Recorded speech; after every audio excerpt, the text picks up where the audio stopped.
Hello everyone, JIB shift 2 हो चुका है. Now let's talk about the analysis of shift 2 as well.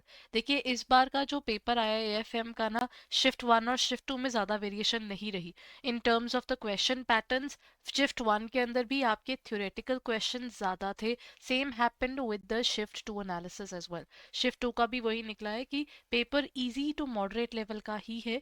और at the same time इसमें ना, जो क्वेश्चंस का पैटर्न है वो काफी हद तक जो प्रीवियस ईयर पेपर्स में चला आ रहा है वही कंटिन्यू है. यानी अकाउंटिंग स्टैंडर्ड्स है, फॉर्मूला बेस्ड क्वेश्चंस है, डेप्रिसिएशन में से बहुत क्वेश्चंस पूछे गए हैं.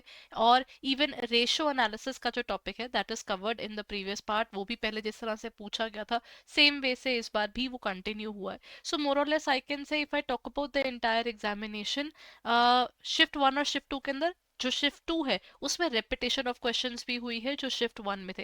एज इट इज वो क्वेश्चंस पूछे गए हैं. So I think that's a benefit for the shift 2 there.